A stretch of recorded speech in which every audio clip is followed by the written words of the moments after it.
Hello മച്ചുമാരെ, welcome back to Mallu explainer. ഇന്നത്തെ കഥയുണ്ടല്ലോ, അത് പറയാനായിട്ട് ഞാൻ ഭയങ്കര ത്രില്ലിങ്ങിലാണ്. കാരണം എന്താണെന്നറിയോ, എനിക്കിഷ്ടപ്പെട്ട എല്ലാം ഈ ഒരു സിനിമയിലുണ്ട്. ആക്ഷൻ ഉണ്ട്, അതുപോലെ ഒരു കിഡിലൻ റോബറി, അതായത് മോഷണം. പ്രധാനമായിട്ടും മോഷണമാണ് കേട്ടോ ഈ ഒരു കഥ എന്ന് പറയുന്നത്. അതിന്റെ കൂടെ തന്നെ അവസാനം ഒരു ഉഗ്രൻ പ്രതികാരം, പണി തന്നാൽ തിരിച്ചൊരു പണി കൊടുക്കണം എന്നൊക്കെ പറയില്ലേ, അതുപോലൊരു പണി. പിന്നെ അവസാനം നല്ല അടിപൊളി ട്വിസ്റ്റുകളും ഒക്കെ കൂടിയായിട്ട് ഭയങ്കര രസമാണ് കേട്ടോ ഈ ഒരു സിനിമ കാണാൻ തന്നെ. കണ്ടു കഴിഞ്ഞപ്പോൾ മനസ്സിന് നല്ലൊരു സാറ്റിസ്ഫാക്ഷനും ആ കള്ളപ്പന്നിക്ക് അങ്ങനെ തന്നെ വേണം, എല്ലാം കൂടിയായിട്ട് നല്ലൊരു അടിപൊളി എന്റർടൈനർ ആണ് ഈ ഒരു മൂവി കേട്ടോ. പിന്നെ കഥയെക്കുറിച്ച് ചെറുതായിട്ടൊന്ന് പറയുകയാണെങ്കിൽ, നമ്മുടെ ടീംസ് അവർ 5 പേരാണ്. 5 പേരും കൂടെ നല്ലൊരു ഉഗ്ര മോഷണത്തിന് ഇറങ്ങുകയാണ്. മോഷ്ടിക്കാൻ പോകുന്നതേ ആ നാട്ടിലെ തന്നെ ഏറ്റവും വലിയ ഗ്യാങ്സ്റ്റർ ആയിട്ടുള്ള ബഷാറിന്റെ മോതിരമാണ്. അത് വെറും ഒരു മോതിരമല്ല, അവരുടെ ആ ഒരു വലിയ ഗ്രൂപ്പ് ഉണ്ടല്ലോ, ആ ഗ്രൂപ്പിന്റെ അധികാര ചിഹ്നമാണ് ആ ഒരു മോതിരം. ആ മോതിരത്തിന്റെ വിലയെ നിർണ്ണയിക്കാൻ കഴിയില്ല. ആ സാധനമാണ് ഇവരടിച്ചു മാറ്റാൻ പോകുന്നത്. ഒരിക്കലും എളുപ്പമല്ല, ജീവൻ വരെ പോകും. പക്ഷേ അത് മോഷ്ടിക്കുകയല്ലാതെ വേറൊരു നിവൃത്തിയില്ല. എന്തായാലും കൂടുതലായിട്ട് ഞാൻ പറയുന്നില്ല, നമുക്ക് നേരെ ഈ കഥയിലേക്ക് പോകാം.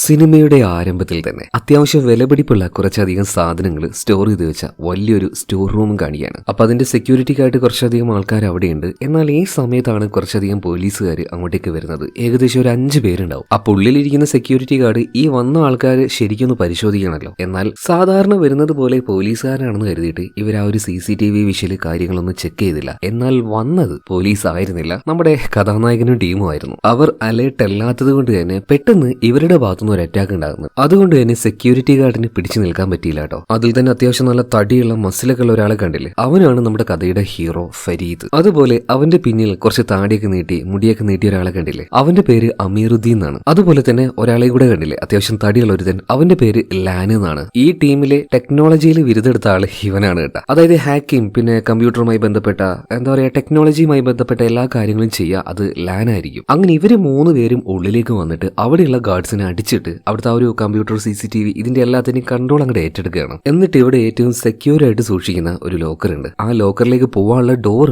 ഓപ്പൺ ആക്കി കൊടുക്കുന്നുണ്ട്. ഇപ്പൊ നേരെ അങ്ങോട്ടേക്ക് ഇവരുടെ ടീമിലെ ബാക്കിയുള്ള 2 പേരും കൂടെ വരുന്നുണ്ട്. ഒരു ലേഡിയാണ്, ഫൈറ്റിന്റെ കാര്യത്തിലൊക്കെ ഭയങ്കര എന്താ പറയാ സ്കില്ലാണ് അവൾക്ക്. അവളുടെ പേര് യമ എന്നാണ്. അതുപോലെ അവളുടെ കൂടെ മറ്റൊരുത്തൻ കൂടി ഉണ്ട് കേട്ടോ. അവന്റെ പേരാണ് കേറോള്. അതായത് നമ്മുടെ ഹീറോ ആയിട്ടുള്ള ഫരീദ് ഉണ്ടല്ലോ, ഫരീദിന്റെ അനിയനാണ് കേറോള്. അങ്ങനെ കേറോള് ആ ഒരു ഡോറും തുറന്ന് നേരെ ലോക്കറിന്റെ അടുത്തേക്ക് പോവാണ്. അതായത് ഇതുപോലുള്ള ഏത് ടഫ് ആയിട്ടുള്ള ലോക്കും നല്ല രീതിയിൽ തന്നെ തുറക്കാനുള്ള ടെക്നിക്ക് അവന്റെ കയ്യിലുണ്ട്. എന്തായാലും ഇങ്ങനൊരു മോഷണ ശ്രമം ഇവിടെ നടക്കുന്ന സമയത്ത് കൂടുതൽ സെക്യൂരിറ്റി ഗാർഡുകൾ ഇങ്ങോട്ടേക്ക് വരികയുള്ളൂ. അവരെല്ലാവരെയും നോക്കുന്ന കാര്യം അല്ലെങ്കിൽ അടിച്ചു ഓടിക്കുന്ന കാര്യം അത് നമ്മുടെ എമയാണ് നോക്കുന്നത്. അങ്ങനെ അവസാനം ആ ഒരു ലോക്കർ ഇപ്പോ ആര് തുറന്നു, കേറോള് തുറക്കുകയാണ്. അതിനുള്ളിൽ ഒരു പെട്ടിയുണ്ട്. ആ പെട്ടി തുറന്നു നോക്കുമ്പോൾ സ്വർണത്തിന്റെ കട്ടകളാണ്. പിന്നെ ഒന്നും നോക്കിയില്ല, 5 പേരും സാധനം കിട്ടിക്കഴിഞ്ഞല്ലോ സ്ഥലം വിടുകയാണ്. അങ്ങനെ ഈ ഒരു മോഷണ ശ്രമം കഴിഞ്ഞ് ഒറ്റയടിക്ക് 10 വർഷം മുന്നോട്ടേക്ക് അങ്ങ് പോവാണ്. നമ്മൾ നേരത്തെ കണ്ട എല്ലാവരുടെയും ലൈഫ് തന്നെ ആകെ മാറിയിരിക്കുകയാണ്. കഥാനായകനായിട്ടുള്ള ഫരീദ്, അവനാണെങ്കിൽ ഒരു വാച്ച് മെക്കാനിക്കാണ്. അതുപോലെ ടെക്നോളജി പരമായിട്ടുള്ള കാര്യങ്ങളൊക്കെ റോബറി നടക്കുന്ന സമയത്ത് നോക്കിയ ആളുണ്ടല്ലോ ലാന്, അവന് കല്യാണമെല്ലാം കഴിഞ്ഞു. ഇപ്പൊ 2 കുട്ടികളുണ്ട്. പിന്നെ അന്ന് ആ മുടി നീട്ടിയ ആള് അമീറുദ്ദീൻ, ആളിപ്പോഴും ഒരു എന്താ പറയാ ഒരു ചെക്കൻ വൈബാണ്. മാത്രമല്ല ഡാൻസും കളിച്ച് നടക്കുകയാണ്. അത്യാവശ്യം ഉടായിപ്പും അവന്റെ കയ്യിൽ ഇപ്പോഴും ഉണ്ട് കേട്ടാ. അതുപോലെ ഇവരുടെ ടീമിലെ ലേഡി എമയെ നോക്കുകയാണെങ്കിൽ അവളൊരു മെക്കാനിക്കാണ്, കാർ മെക്കാനിക്കാണ്. അപ്പൊ 4 പേരെ പരിചയപ്പെട്ടു. പക്ഷെ ഒരാളുണ്ടല്ലോ ഈ ലോക്കറൊക്കെ തുറക്കുന്നതിൽ ബിരുദന്, കേറോള്, അവൻ എന്താ പറ്റിയത്,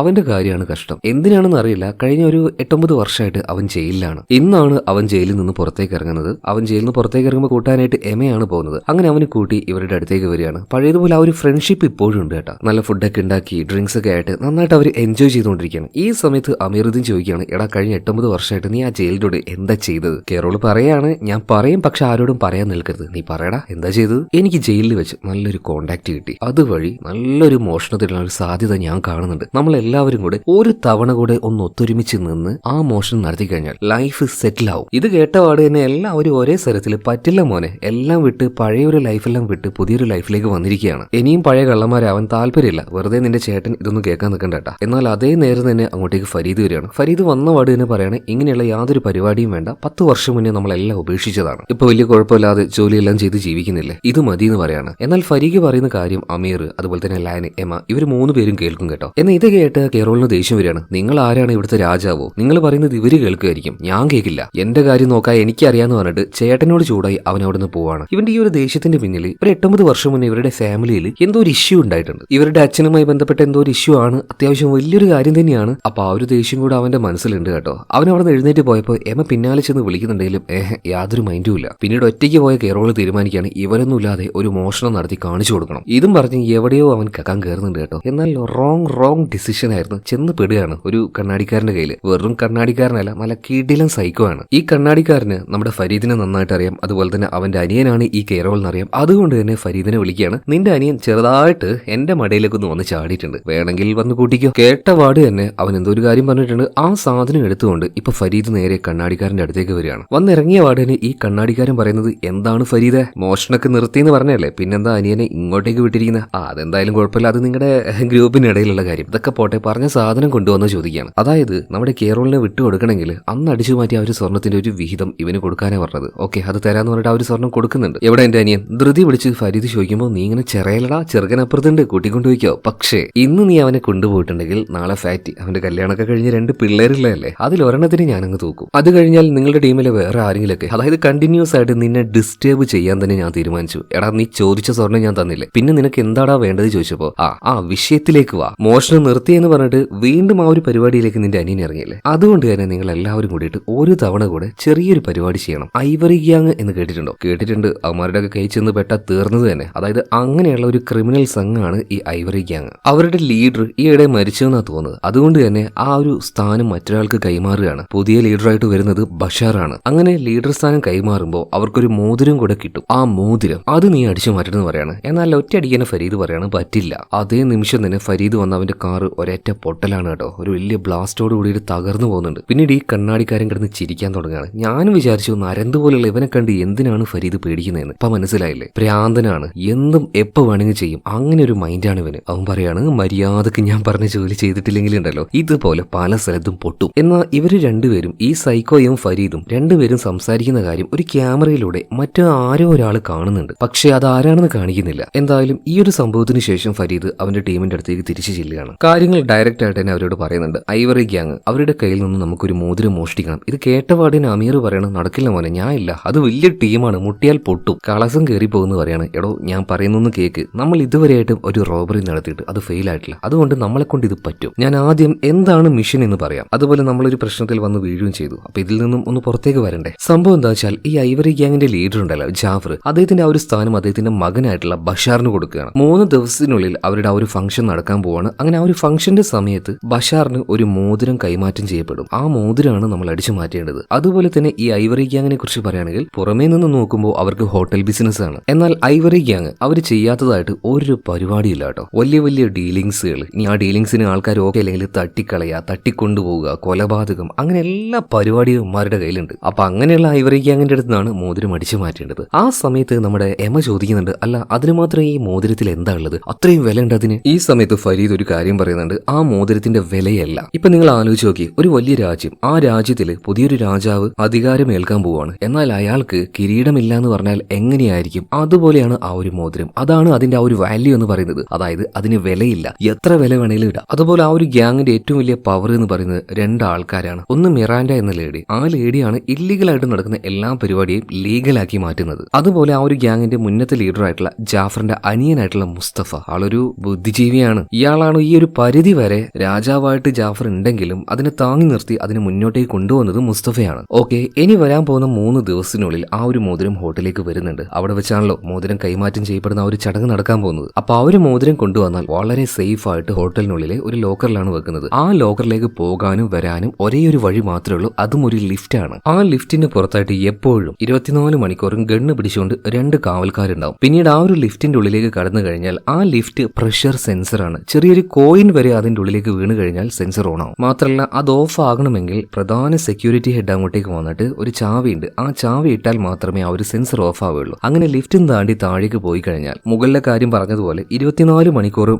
ലോഡഡ് ആയിട്ടുള്ള ഗണ്ണ് പിടിച്ചുകൊണ്ട് ഒരുത്തൻ അവിടെ ഉണ്ടാവും. അതിനെയും താണ്ടി ഉള്ളിലേക്ക് പോകണമെങ്കിൽ ആ മിറാൻഡി ഉണ്ടല്ലോ, അവളുടെ ഫിംഗർ പ്രിന്റ് ആവശ്യമാണ്. ഇനി അതും താണ്ടി ഉള്ളിലേക്ക് പോയി കഴിഞ്ഞാൽ ഒരു ബഡാ ലോക്കർ ഉണ്ട്, അതും തുറന്നു വേണം നമുക്ക് ആ ഒരു മോതിരം എടുക്കാനായിട്ട്. ഇത് കേട്ടപാട് തന്നെ നമ്മുടെ അമീറും ലാനും തലയിൽ കൈവച്ചു പോവാണ്. ഇനി വേറെ എന്തെങ്കിലും ഉണ്ടോ? ഇമാതിരി ഒരു ലോക്കറും അല്ലെങ്കിൽ സെക്യൂരിറ്റി ഗാർഡും ഇതെല്ലാം ഭേദിച്ച് ഉള്ളിൽ പോയിട്ട് അത് എടുക്കുക എന്ന് പറഞ്ഞാൽ നടക്കുന്ന കാര്യമാണോ? ഈ സമയത്ത് ഫരീദ് പറയണ്, എടോ ഇതുവരെയായിട്ട് നമ്മൾ ചെയ്ത ഒരു പ്ലാനും പൊട്ടിയിട്ടില്ല, അത് തന്നെയാ എന്റെ കോൺഫിഡൻസ്, നിങ്ങൾ വാ നമുക്ക് പരിപാടി ചെയ്യാം. അങ്ങനെ എല്ലാവരും ഇതിന് സമ്മതിക്കുകയാണ്. അങ്ങനെ ഇവരുടെ പ്ലാനിന്റെ ആദ്യ ഘട്ടം എന്ന രീതിയിൽ ഇവർക്ക് വേണ്ടത് ഒരു ഓഫീസാണ്. അങ്ങനെ ഒരു സ്ഥലം ഇവർ സെറ്റപ്പ് ആക്കുന്നുണ്ട്. അതുപോലെ തന്നെ ആ ഉള്ളിലേക്ക് പോയിട്ടുണ്ടെങ്കിൽ ലോക്കർ എന്ന് പറഞ്ഞല്ലോ, അതൊരു സാധാരണ ലോക്കർ അല്ല, അത്യാവശ്യം നല്ല ടഫാണ്. അപ്പൊ അത് തുറക്കാനായിട്ടുള്ള പ്രാക്ടീസ് ഇവിടെ വെച്ചിട്ട് കെയറോള് അങ്ങനെ ചെയ്തുകൊണ്ടിരിക്കുന്നുണ്ട് കേട്ടോ. അതായത് ടൈമർ സെറ്റ് ചെയ്യും, എന്നിട്ട് ആ ഒരു ലോക്കറിലേക്ക് ലോക്കറിലേക്ക് ഇവർ മേടിച്ചു വെച്ച ലോക്കറിലേക്ക് പോയിട്ട് പ്രാക്ടീസ് ചെയ്യുന്നുണ്ട്. അതുപോലെ ആ ഒരു ലോക്കർ തുറക്കണമെങ്കിൽ ഫിംഗർ പ്രിന്റ് ആവശ്യമാണ്. ആരുടെ? മിറാന്റെ. അതുകൊണ്ട് തന്നെ അവൾ എവിടെയൊക്കെ പോകുന്നു എന്ന് പരിശോധിച്ച് ആ ഒരു ഭാഗത്തേക്ക് പോവുകയാണെങ്കിൽ അവളുടെ ആ ഒരു ഫിംഗർ പ്രിന്റ് എടുക്കാൻ പറ്റുമല്ലോ. സോ അവളുടെ ആ ഒരു ഷെഡ്യൂളും കാര്യങ്ങളൊക്കെ വേഷം മാറി ചെന്ന് മിറാന്റയുടെ അസിസ്റ്റന്റ് കയ്യിൽ നിന്നും ആ ഒരു പുസ്തകം അവൻ അടിച്ചു മാറ്റുകയാണ്. ഇനി അടുത്തതായിട്ട് വേണ്ടത് ആ ലിഫ്റ്റിന്റെ സെൻസർ ഉണ്ടല്ലോ, അത് ഓഫാക്കാൻ ആവശ്യമായിട്ടുള്ള ആ ഒരു കീ. അതുള്ളത് സെക്യൂരിറ്റി ഹെഡിന്റെ ആ ഒരു സിസ്റ്റത്തിലാണല്ലോ. അപ്പൊ ആ ഒരു ഹോട്ടലിലേക്ക് ക്ലീനിങ് സ്റ്റാഫ് ആയിട്ട്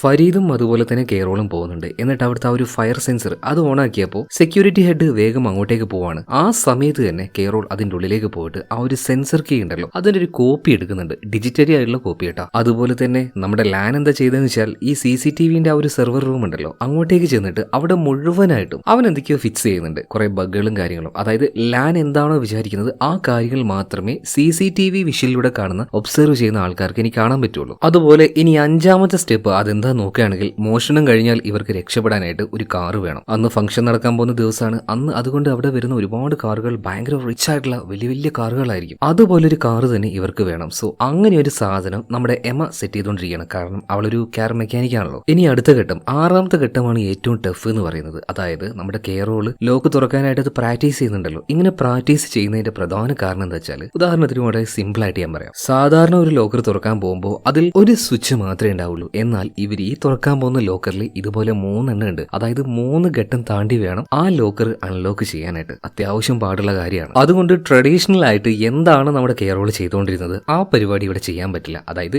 ലോക്കറിൽ ചെവി വെച്ച് പതിയെ അത് തിരിച്ച് അതിലുണ്ടാവുന്ന സൗണ്ടിന്റെ ആ ഒരു വേരിയേഷൻ അത് വെച്ചാണ് അവൻ അത് അൺലോക്ക് ചെയ്യാറ്. എന്നാൽ ഇതുപോലെ 3 എണ്ണം ഉള്ളത് കൊണ്ട് സമയം കുറവായതുകൊണ്ട് ആ ടെക്നിക്ക് ഉപയോഗിക്കാൻ പറ്റില്ല. പകരം ഒരു സ്റ്റെതസ്കോപ്പ് ഈ ലോക്കറിൽ വെച്ച് അതിൽ ആ ഒരു മൈന്യൂട്ട് ആയിട്ടുള്ള സൗണ്ട് വേവ് ഉണ്ടല്ലോ അതൊരു സിസ്റ്റത്തിൽ റെക്കോർഡ് ചെയ്തിട്ട് അതിലൂടെ വേണം എന്താണ് യഥാർത്ഥത്തിൽ അതിന്റെ ആ ഒരു ലോക്ക് എന്നിവർക്ക് കണ്ടുപിടിക്കാനായിട്ട്. സോ അതിനായിട്ട് ഇവർ ഹെൽപ്പ് ചെയ്യാൻ പോകുന്നത് ലാൻ ആണ്. അതുപോലെ ലാനിന് ആ ഒരു കറക്റ്റ് സൗണ്ട് വേവ് കിട്ടണമെങ്കിൽ ഈ കേറോള് പതിയെ അതിങ്ങനെ തിരിക്കണം. എന്നാൽ എന്തോ ഒരു ടെൻഷൻ ഉള്ളിലുള്ളതുകൊണ്ട് കുറച്ച് സ്പീഡായി പോകണം. അപ്പൊ ഫരീദ് വന്നിട്ട് അവനെ ചീത്ത പറയുന്നുണ്ട്, നിനക്ക് എവിടെ പോകാനാ ഇത്ര ധൃതി, പതുക്കെ തിരിക്കേ. എന്നാൽ തിരിച്ച് ഫരീദിനോട് ചൂടായിട്ട് കേറോൾ അവിടുന്ന് പോവാണ് കേട്ടോ. അതായത് ചേട്ടനോട് എന്തോ അവനത്ര വലിയ താല്പര്യമില്ല. അതിനൊരു കാരണമുണ്ട്. ആ കാരണം എന്താണെന്ന് ഒരു ഫ്ലാഷ് ബാക്കിലൂടെ ഇപ്പൊ കാണിക്കുന്നുണ്ട്. ഈ ഫരീദ് അതുപോലെ തന്നെ കേറോൾ ഇവരുടെ അച്ഛനുണ്ടല്ലോ അയാളും അത്ര നല്ല പുള്ളിയൊന്നും ആയിരുന്നില്ല. അത്യാവശ്യം മോഷണവും കാര്യങ്ങളൊക്കെ ഇവരെ പഠിപ്പിച്ചത് ഇവരുടെ ഉപ്പയായിട്ടുള്ള കരീം തന്നെയാണ് കേട്ടോ. അങ്ങനെ ഒരു ദിവസം രാത്രി കൃത്യമായിട്ട് പറയുകയാണെങ്കിൽ 10 വർഷങ്ങൾക്ക് മുന്നേ ഇവരെല്ലാവരും കൂടിയിട്ട് ആ സ്വർണം മോഷ്ടിച്ചില്ലേ. അതിനുശേഷം ഒരു ഇച്ചിരി നാൾ കഴിഞ്ഞപ്പോൾ ഒരു രാത്രിയിൽ ഫരീദിന്റെയും കേറോളിന്റെയും ഉപ്പയായിട്ടുള്ള കരീം അവരെ കാണാനായിട്ട് വന്ന വാർഡ് തന്നെ ഇളയ മകനായിട്ടുള്ള കേറോളിനോട് കുറച്ചു നേരം സംസാരിച്ചിരുന്നു. അവനെന്തോ ഭയങ്കര ഇഷ്ടമാണ് കരീമിന്. അതുപോലെ അവന് ഗിഫ്റ്റായിട്ട് ഒരു വാച്ചും കൊടുക്കുന്നുണ്ട്. എന്നിട്ട് അവനോട് വീടിന്റെ ഉള്ളിൽ പോയിക്കെന്ന് പറയാണ്. പിന്നീട് ഫരീദുമായിട്ട് കരീം സംസാരിക്കുകയാണ്. അതായത് ഈ കരീം ഉണ്ടല്ലോ, ഞാൻ പറഞ്ഞു ആളൊരു കള്ളനൊക്കെ തന്നെയാണ്, എപ്പോഴും എന്തെങ്കിലുമൊക്കെ പ്രശ്നം ഉണ്ടാക്കും. അതുപോലെ ആരുടെയോ കയ്യിൽ നിന്ന് നന്നായിട്ട് കടം മേടിച്ചിട്ടുണ്ട്. ആ കട ഇപ്പൊ തലക്ക് മുകളിൽ വന്ന് നിൽക്കുകയാണ്. ഒരു രക്ഷയില്ല, അതെങ്ങനെ കൊടുത്തു വിടണം. അതുകൊണ്ട് തന്നെ ഇവരിപ്പോ മോഷ്ടിച്ച ആ ഒരു സ്വർണം അതിൽ നിന്ന് ഒരു കഷ്ണം തരുമെന്ന് കരീം ഇപ്പോൾ ഫരീദിനോട് ചോദിക്കുന്നുണ്ട്. അപ്പൊ ഫരീദ് പറയണം, എന്റെ പൊന്നുപ്പ ഞാൻ പറയുന്നൊന്നും മനസ്സിലാക്ക്, എനിക്ക് തരുന്നതിൽ യാതൊരു പ്രശ്നം ഉണ്ടായിട്ടല്ല. ഞാൻ ഇപ്പൊ ആ ഒരു ഗോൾഡ് പുറത്തെടുത്തിട്ടുണ്ടെങ്കിൽ ഉറപ്പായിട്ടും നമ്മളെല്ലാവരും പിടിക്കപ്പെടും. ഞാനും നിങ്ങളും എല്ലാവരും അകത്ത് പോയി കഴിഞ്ഞാൽ ചെറുക്കനെ ആര് നോക്കും, അവൻ വളർന്നു വരുന്നേ ഉള്ളൂ. അതുകൊണ്ട് തന്നെ അന്ന് രാത്രി ആ ഒരു ഗോൾഡ് ചോദിച്ചു വന്നപ്പോൾ ഫരീദ് ഉപ്പായി അത് കൊടുത്തില്ല. പക്ഷെ അതിനുശേഷം എന്തോ ഒന്ന് സംഭവിച്ചു. എന്നാൽ അതിപ്പോ കാണിക്കുന്നില്ല. ഫ്ലാഷ് ബാക്ക് കഴിഞ്ഞു വീണ്ടും പ്രസന്റിലേക്ക് വരികയാണ്. അതായത് അമീർ അതുപോലെ തന്നെ എമ രണ്ടുപേരും ഇപ്പൊ ഒരാളുടെ പുറകെ.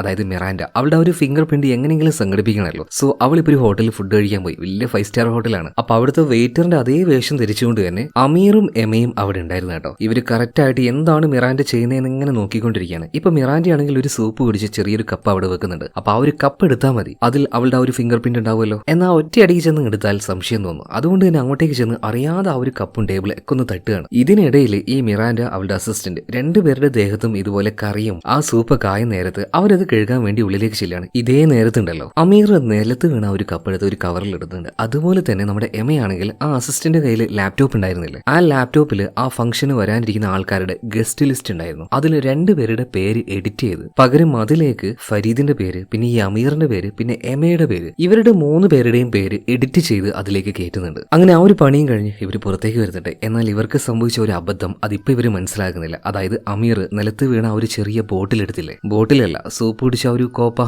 അത് ചെറുതായിട്ടൊന്ന് മാറിപ്പോയിട്ടുണ്ട്. നിലവിൽ ആ ഒരു കാര്യം ഇവർക്ക് മനസ്സിലായിട്ടില്ല. ഇതിനുശേഷം അവരുടെ ആ ഒരു ഗോഡൌണിൽ കാണിക്കുകയാണ്. കീറോൾ ആണെങ്കിൽ എങ്ങനെയൊക്കെയോ ആ ഒരു ലോക്കർ അത് അൺലോക്ക് ചെയ്യേണ്ട ആ ഒരു മെത്തേഡും അല്ലെങ്കിൽ ആ ഒരു സ്പീഡൊക്കെ അവൻ പഠിച്ചെടുത്തിട്ടുണ്ട്. അപ്പൊ നാളെയാണ് ഇവർ ആ ഒരു കൊള്ളയടിക്കാൻ പോകുന്നത് കേട്ടോ. അപ്പോൾ അനിയനുമായിട്ടൊന്ന് കമ്പനി കൂടാമെന്ന് കരുതിയിട്ട് ഫരീദ് കേറോളിന്റെ അടുത്തേക്ക് എത്തുമ്പോൾ കേറോള് അമ്പിനും വില്ലിനും അടുക്കുന്നില്ല. അന്ന് രാത്രി അച്ഛനെ സഹായിക്കുന്നതുകൊണ്ടാണ് അച്ഛനൊന്ന് മരിച്ചു പോയത്. അപ്പോൾ അച്ഛൻ മരിക്കാൻ കാരണം ഫരീദാണ്. ആ ഒരു ദേഷ്യമാണ് കേറോളിന്. എന്നാൽ എന്താണ് അന്ന് രാത്രി സംഭവിച്ചത് ആ കാര്യം ഇപ്പൊ നമ്മുടെ ഒരു ഫ്ലാഷ് ബാക്കിലൂടെ കാണിക്കുന്നുണ്ട്. അതായത് ഫരീദ് കാശ് കൊടുക്കില്ല എന്ന് പറഞ്ഞപ്പോൾ കേറോളും ഇവരുടെ ഒപ്പയായിട്ടുള്ള കരീമും കൂടിയിട്ട് ഒരു മോഷണം നടത്താൻ തീരുമാനിച്ചു. ഒരു കണ്ടെയ്നർ അതിലെന്തോ കുറെ അധികം കമ്പ്യൂട്ടറിന്റെ സ്പെയർ പാർട്സുകൾ കൊണ്ടുപോകുന്നുണ്ട്. അത് അടിച്ചു മാറ്റലാണ് ഇവരുടെ ഉദ്ദേശം. കുറച്ചു നേരമായിട്ട് ആ ഒരു കണ്ടെയ്നറിനെ ഇവർ രണ്ടുപേരും അതായത് കേറോളും ഒപ്പയായിട്ടുള്ള കരീമും കൂടെ ഫോളോ ചെയ്യുന്നുണ്ട്. കുറച്ചു നേരം ഡ്രൈവ് ചെയ്തപ്പോൾ ആ കണ്ടെയ്നറിന്റെ ഡ്രൈവർ ഉണ്ടല്ലോ ഇയാളൊന്ന് ചായ കുടിക്കാനായിട്ട് വണ്ടി നിർത്തുന്നുണ്ട്. ഇതേ സമയത്ത് തന്നെ കരീം ഗണ്ണുമായിട്ട് ഈ കണ്ടെയ്നറിന്റെ കിളി ഉണ്ടല്ലോ അവന്റെ അടുത്തേക്ക് ചെന്നിട്ട് അവനെ ഗൺ പോയിന്റിൽ നിർത്തിയിട്ട് മര്യാദക്ക് ഇവിടുന്ന് ഓടിക്കാന്ന് പറയണം. ഇതേ നേരം തന്നെ കണ്ടെയ്നറിന്റെ പിന്നിലൂടെ ചെന്ന് അത് തുറക്കുന്നുണ്ട്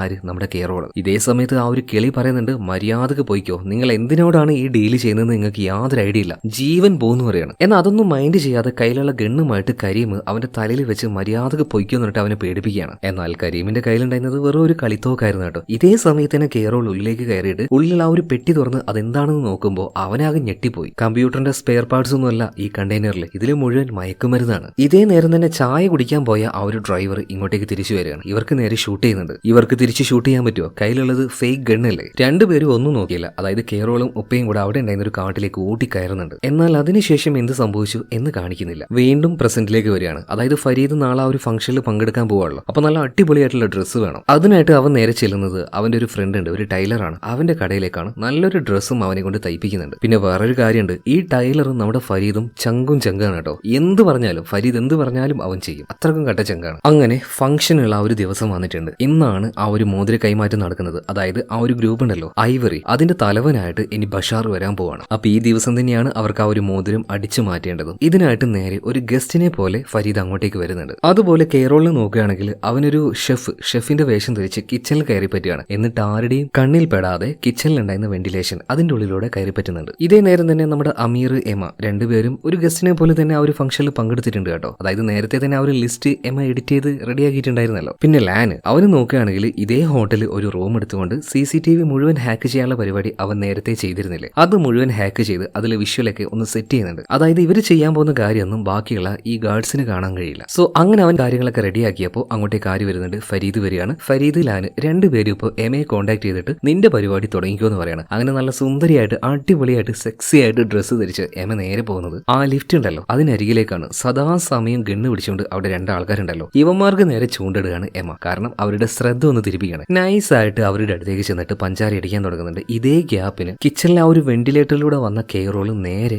ഇപ്പൊ അവിടെ വന്ന് ഇറങ്ങുകയാണ്. നമ്മുടെ എമയുമായിട്ട് പഞ്ചാര അടിക്കുന്ന ഈ രണ്ട് ഗാർഡ്സ് ഈ കാര്യം കാണുന്നില്ല. പതിയെ അമീർ പോയിട്ട് ലിഫ്റ്റിന്റെ ആ ഒരു ഡോറ് തുറക്കുന്നുണ്ട്. ലിഫ്റ്റിന്റെ ഡോറ് തുറന്നു എന്ന് കരുതിയിട്ട് അപ്പുറത്ത് ലിഫ്റ്റ് ആയിരിക്കോ? അല്ല, ലിഫ്റ്റിന്റെ സ്വിച്ച് ഇട്ടാൽ മാത്രമേ താഴെ നിന്ന് ലിഫ്റ്റ് മുകളിലേക്ക് വരുവുള്ളൂ. ഇപ്പൊ അവിടെ വലിയൊരു ഹോളാണ്. ആ ഹോളിലേക്ക് ഇനി കയറ് കെട്ടി താഴേക്ക് ഇറങ്ങണം. അതിനായിട്ട് ചെറിയൊരു മോട്ടർ പോലെയുള്ള സംഭവം സെറ്റ് ചെയ്തിട്ട് അതിൽ അവിടെ കയറും സെറ്റാക്കി ആ കയർ അവന്റെ മേത്ത് ഘടിപ്പിച്ച് പതിയെ ആ ഒരു മോട്ടറിന്റെ ഹെൽപ്പോട് കൂടിയിട്ടാണ് പതിയെ അവൻ താഴേക്ക് അങ്ങനെ പോകുന്നത്. അങ്ങനെ ആ ഒരു ലിഫ്റ്റിന്റെ മുകളിലെത്തി അതിന്റെ ആ ഒരു ഡോറ് പതിയെ തുറന്നു. ലിഫ്റ്റിന്റെ ഉള്ളിലേക്ക് ആ കയറിൽ തൂങ്ങി തന്നെ ഇറങ്ങുകയാണ്. ഈ സമയത്ത് ഒരു മുട്ടുസൂചി താഴേക്ക് വീണ് കഴിഞ്ഞാൽ ലിഫ്റ്റിലെ സെൻസർ ഓൺ ആവും, അത് അലാറടി. അതുകൊണ്ട് വളരെ സൂക്ഷ്മമായിട്ട് പതിയെ താഴേക്ക് വന്ന് ആ കീ ഹോളിലേക്ക് സെൻസർ ഓഫ് ചെയ്യാനുള്ള കീ ഇട്ടാൽ മാത്രമേ സെൻസർ അടിക്കാതിരിക്കുള്ളൂ. എന്നാലേ അവൻ അവിടെ നിൽക്കാൻ പറ്റുള്ളൂ. എന്നാൽ നിർഭാഗ്യവശാൽ എല്ലാം മുകളിൽ സെറ്റ് ചെയ്തായിരുന്നു. എന്നാൽ ആ കയറിൽ ചെറിയൊരു കെട്ട് കുടുങ്ങിയായിരുന്നു. ആ കുടുങ്ങിയ കെട്ട് ഈ പഴിഞ്ഞു പോകുന്നുണ്ട്. അതുകൊണ്ട് തന്നെ ഇപ്പൊ കെയറോള് നേരെ ലിഫ്റ്റിൽ വന്ന് തൊട്ടുപോവാണ്. അതുകൊണ്ട് തന്നെ എന്താ സംഭവിക്കുന്നത്? അലാറം പെട്ടെന്ന് ഓൺ ആവുന്നുണ്ട്. സോ താഴെ ഉണ്ടായിരുന്ന ആ ഒരു സെക്യൂരിറ്റി ഗാർഡ് വേഗം തന്നെ ലിഫ്റ്റിന്റെ ഉള്ളിലേക്ക് വരികയാണ്. ഇവിടെ വെച്ച് കയ്യാങ്കളി കളിക്കുകയല്ലാതെ കെയറോളിന് വേറൊരു വഴിയില്ല. അവന്റെ കഴുത്ത് പിടിച്ച് തിരിച്ച് അവന് ബോധം കെടുത്തിയിടുന്നുണ്ട്. പിന്നീട് ആ ഒരു കീ ഉപയോഗിച്ച് സെൻസർ ഓഫ് ചെയ്യുന്നുണ്ട്. ഇതിനുശേഷം അവൻ നേരെ പോകുന്നത് ആ ഒരു ഫിംഗർ പ്രിന്റ് ലോക്കർ ഉണ്ടല്ലോ അതിന്റെ അടുത്തേക്കാണ്. അതായത് മിറാൻഡയുടെ ആ ഒരു ഫേക്ക് ഫിംഗർ പ്രിന്റ് അവരുണ്ടാക്കിയിട്ടില്ലേ, അത് അവിടെ കൊണ്ടുപോയി വെക്കുന്നുണ്ട്. എന്നാൽ നിർഭാഗ്യവശാൽ ഇപ്പോഴാണ് അവർക്ക് പറ്റിയ ആ ഒരു അബദ്ധം മനസ്സിലാവുന്നത്. ഫിംഗർ പ്രിന്റ് വർക്കാവുന്നില്ല, റോങ് എന്നാ കാണിക്കുന്നത്. ഇത് കണ്ടപ്പോ കെയറോൾ ആകെ ഞെട്ടിപ്പോകുന്നുണ്ട്. അതുപോലെ ലാനും എല്ലാം പെർഫെക്റ്റ് ആയിട്ടാണ് ചെയ്തത്. പിന്നെ എങ്ങനെയാ ആ ഒരു ഫിംഗർ പ്രിന്റ് വർക്ക് ആവാതിരിക്കുക? എല്ലാവരും ആ കൺഫ്യൂഷനിൽ നിൽക്കുന്ന സമയത്താണ് ഈ പരിപാടി പിച്ചു അമീർ ഒരു കാര്യം പറയുന്നത്. അതായത് ഇവരെല്ലാവരും അങ്ങോട്ടും ഇങ്ങോട്ടും ചെവിയിലെ ഹെഡ്സെറ്റ് വെച്ച് കണക്റ്റഡ് ആണ്. പറയുന്ന ഓരോ കാര്യങ്ങളും എല്ലാവർക്കും കേൾക്കാൻ കഴിയും. അപ്പൊ അമീർ പറയുന്ന കാര്യം എന്താ വെച്ചാൽ മേ ബി എനിക്കൊരു അബദ്ധം പറ്റിയിട്ടുണ്ടാവാം. താഴെ കുറെ പാത്രങ്ങൾ വീണപ്പോ അതിൽ നിന്ന് റോങ് ആയിട്ടുള്ള പാത്രമായിരിക്കും ഞാൻ എടുത്തിട്ടുണ്ടാവുക. മിറാൻഡയുടെ ആ ഒരു കപ്പിന് പകരം മിറാൻഡയുടെ അസിസ്റ്റന്റിന്റെ ആ ഒരു കപ്പാ തോന്നുന്നു ഞാൻ എടുത്തത്. രണ്ടെണ്ണം ഉണ്ടായിരുന്നേ. കൊള്ളപ്പന്നി, എന്നാ പിന്നെ അത് നേരത്തെ പറഞ്ഞുകൂടായിരുന്നു. അങ്ങനെ ഒരു സംശയം ഉള്ളിലുണ്ടായിരുന്നെങ്കിൽ. അല്ല, ഞാൻ വിചാരിച്ചു അത് അവളുടേതായിരിക്കും. ഷോ, ഇനിയിപ്പോ എന്താ ചെയ്യാ? മിഷൻ അബോട്ട് ചെയ്യണോ അല്ലെങ്കിൽ മറ്റെന്തെങ്കിലും ചെയ്യണോ? ആർക്കും ഒരു പിടുത്തം കിട്ടുന്നില്ല. കുറച്ചു നേരം ആലോചിച്ചിട്ട് ഫരീദ് പറയാണ്, ഇതെല്ലാം ഒപ്പിച്ചത് നീ തന്നെയല്ലേ, അതുകൊണ്ട് നീ തന്നെ ഇതിനൊരു പരിഹാരം കണ്ടാൽ മതി. അതിനുള്ള മാർഗവും ഫരീദ് പറഞ്ഞു കൊടുക്കുന്നുണ്ട്. അതായത് ഇവിടെ നടക്കാൻ പോകുന്ന ആ ഒരു പ്രോഗ്രാമിന്റെ ലിസ്റ്റ് ഇവർക്ക് കിട്ടിയായിരുന്നല്ലോ. രാത്രി 9 മണിയാകുമ്പോൾ ഈ മിറാൻഡ ഉണ്ടല്ലോ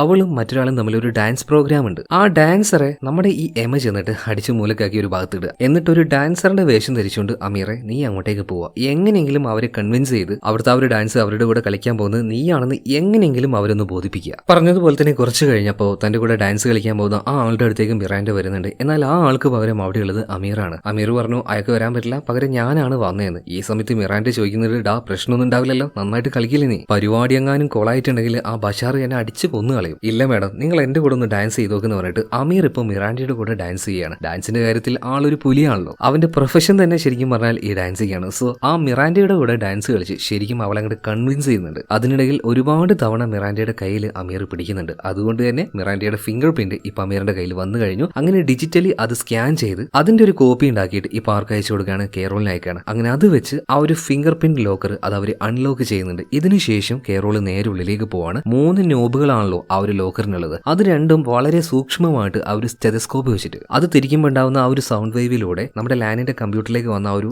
ഡാറ്റ ഉണ്ടല്ലോ അതെല്ലാം വെച്ച് 2 നോബുകൾ ഇവർ അൺലോക്ക് ചെയ്യുന്നുണ്ട്. ഇനി ഒരെണ്ണം കൂടെ ബാക്കിയുള്ളൂ. അത് തുറക്കാനും ഇവർ ചെറുതായിട്ട് ശ്രമിക്കുന്ന സമയത്ത് മുകളിൽ മറ്റൊരു കാര്യം നടക്കുകയാണ്. അതായത് പരിപാടിയുടെ ഓരോ ഘട്ടത്തിലായിട്ട് ഓരോന്നുണ്ടാവുമല്ലോ. അങ്ങനെ ഇപ്പൊ നടക്കുന്ന പരിപാടി എന്താ വെച്ചാൽ ആദ്യത്തെ ആ ഒരു ഗ്യാങ്സ്റ്റർ ഉണ്ടല്ലോ, അതായത് ഇവരുടെയൊക്കെ ലീഡർ ജാഫറുടെ അനിയനായിട്ടുള്ള മുസ്തഫയാണ് ശരിക്കും ഈ ഒരു ഗ്യാങ്ങിനെ നല്ല രീതിയിൽ മുന്നോട്ടേക്ക് കൊണ്ടുപോകുന്നത് തന്നെ. അപ്പൊ മുസ്തഫയുടെ ഒരു പ്രസംഗമാണ്. സോ ആ പ്രസംഗം കഴിഞ്ഞാൽ മാത്രമേ മിറാൻഡ മോതിരം എടുക്കാൻ താഴേക്ക് വരികയുള്ളൂ. അത്രയും നേരം ഇവർക്ക് സമയമുണ്ട്. എന്നാൽ ഇവരുടെ ആ ഒരു കാൽക്കുലേഷൻ അത് തെറ്റിക്കൊണ്ട് ഈ മുസ്തഫയുടെ സ്പീച്ച് അത് പകുതി ആയപ്പോഴേക്കും മിറാൻഡ ആ ഒരു മോതിരം എടുക്കാനായിട്ട് താഴേക്ക് വരുന്നുണ്ട്. പക്ഷെ ആ ഒരു സമയത്ത് എന്തായാലും ആ ഒരു ലോക്കർ അൺലോക്ക് ചെയ്യാൻ ഇവരെ കൊണ്ട് പറ്റില്ല. കാര്യം സ്റ്റെതസ്കോപ്പ് വെച്ച് അതിന്റെ ആ ഒരു ചെറിയ ശബ്ദത്തിൽ വേരിയേഷൻ മനസ്സിലാക്കി ഇത് മനസ്സിലാക്കിയെടുക്കാൻ കുറച്ച് നേരം വേണം. ഇപ്പൊ ഒറ്റയടിക്ക് ഫരീദ് പറയാണ് കേറോളെ നീ ആ ഒരു സ്റ്റെതസ്കോപ്പും എല്ലാം മാറ്റി വെച്ചേക്ക്, ഇവിടെ മെഷീനും വേണ്ട ഒന്നും വേണ്ട, നീ നിന്റെ ടാലന്റ് ഉപയോഗിക്കുക, അതിൽ വിശ്വസിക്കുക, നിനക്കത് വേഗത്തിൽ ചെയ്യാൻ പറ്റുമെന്ന് പറയാണ്. അങ്ങനെ വേഗം തന്നെ കേറോള് ചെവി ആ ഒരു ലോക്കറിനോട് ചേർത്ത് വെക്കുകയാണ്. അവൻ ശ്വാസം വിടുന്ന അവന്റെ ഓരോ ശ്വാസത്തിന്റെ ആ ഒരു ശബ്ദം വരെ അവന് കേൾക്കാൻ കഴിയുന്നുണ്ട്. അത്രക്കും നിശബ്ദമായി നിന്നുകൊണ്ട് പതിയെ പതിയെ പതിയെ അത് തുറക്കുകയാണ്. എന്നാൽ അപ്പോഴേക്കും അങ്ങോട്ടേക്ക് ആര് വരുന്നുണ്ട്, മിറാൻഡ വരികയാണ്. ലിഫ്റ്റ് തുറന്ന് നേരെ ഉള്ളിലേക്ക് വന്നു. ആ ലോക്കറിന്റെ അടുത്തേക്ക് വന്നിട്ട് അത് തുറന്ന് അതിനുള്ളിൽ നിന്ന് മോതിരം വെച്ച ആ ഒരു പെട്ടി എടുത്തുകൊണ്ട് അവിടുന്ന് പോവാണ്. അപ്പൊ ഇങ്ങോട്ടേക്ക് വന്ന